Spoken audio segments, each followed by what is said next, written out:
Good morning दोस्तों, नवीन education channel पर आपका स्वागत है।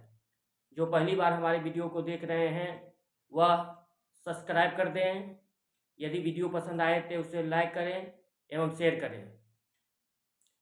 हम आपके बीच वैकेंसी से संबंधित एवं बिहार एसएससी, बीपीएससी एवं अन्य से सिविल सेवा की तैयारी से संबंधित वीडियो को लाते रहते हैं, चाहे वह रेलवे हो, एसएससी हो।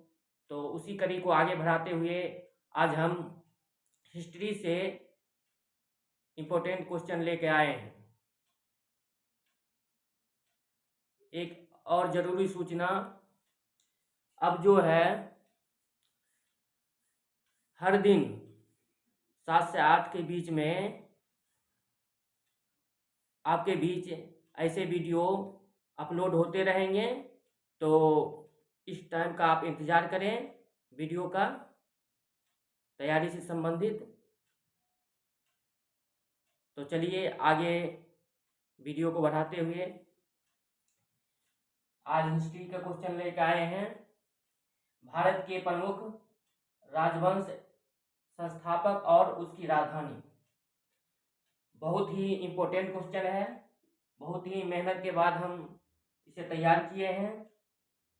इससे 1 या 2 क्वेश्चन हमेशा परीक्षा में पूछे जाने की संभावना रहती है, तो उसे देखते हुए इस इम्पोर्टेंट क्वेश्चन को याद करना ना भूलें। तो चलिए स्टार्ट करते हैं। मुगल वंश। मुगल वंश के संस्थापक बाबर थे। मुगल वंश के संस्थापक बाबर थे। इसकी राजधानी दिल्ली थी। इन्होंने 1526 में इसकी स्थापना की।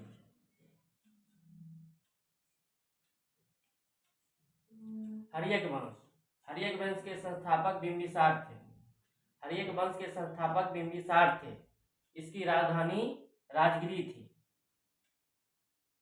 इसके बाद आता है मौर्य वंश। मौर्य वंश इसके संस्थापक चंद्रगुप्त मौर्य थे।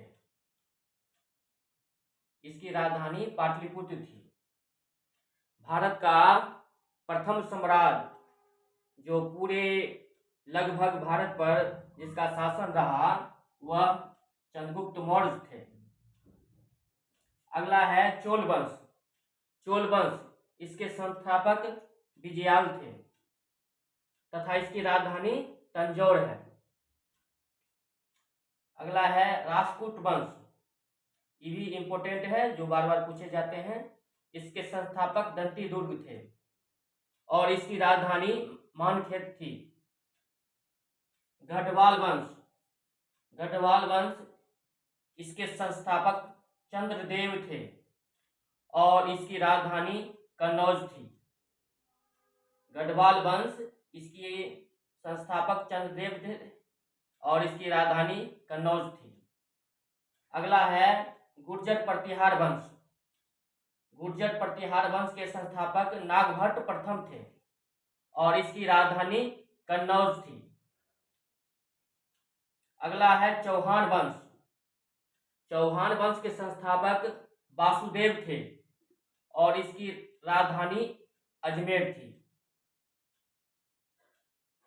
अगला है नंद वंश।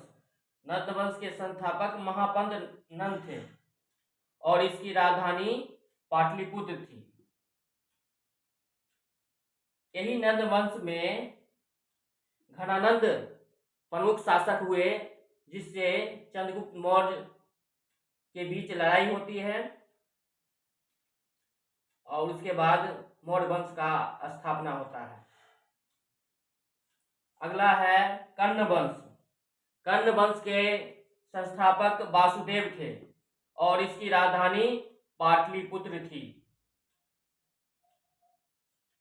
उसके बाद है हुन वंश।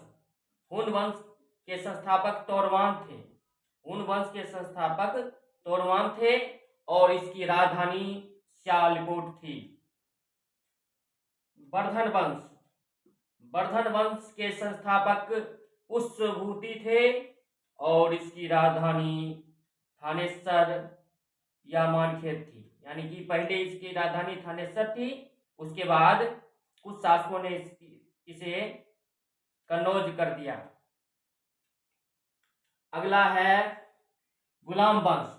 ये भी वेरी वेरी इंपॉर्टेंट है, बार बार पूछे गए हैं। इसके संस्थापक कुतुबुद्दीन ऐबक थे। गुलाम वंश के संस्थापक कुतुबुद्दीन ऐबक थे और इसकी राजधानी दिल्ली थी।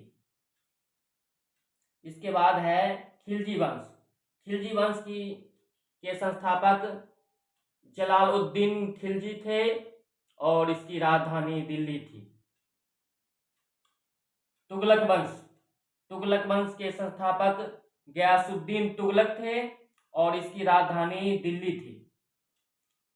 सैयद वंश। सैयद वंश, इसके संस्थापक खिलजी खां थे और इसकी राजधानी दिल्ली थी। अगला है लोदी वंश। लोदी वंश के संस्थापक बहलोल लोदी थे और इसकी राजधानी दिल्ली थी। तो देखिए, गुलाम वंश की राजधानी भी दिल्ली थी, खिलजी वंश की भी राजधानी दिल्ली थी, तुगलक वंश की राजधानी दिल्ली थी और सैयद वंश की राजधानी भी दिल्ली थी और लोदी वंश की भी राजधानी दिल्ली थी। तो इसे एक साथ करके आप याद करेंगे तो जल्दी याद होगा। अगला है संगम वंश। इसके संस्थापक हरिहर एवं बुक्का थे। इसकी राजधानी विजयनगर थी। संगम वंश, इसके संस्थापक हरिहर एवं बुक्का थे एवं इसकी राजधानी विजयनगर थी। यह दक्षिण भारत का राजवंश था। बहमनी वंश। बहमनी वंश के संस्थापक हसन गंगू थे। बहमनी वंश के संस्थापक हसन गंगू थे और इसकी राजधानी गुलबर्गा थी तथा कुछ बहमनी वंश के कुछ शासकों ने इसकी राजधानी बीदर को भी रखा।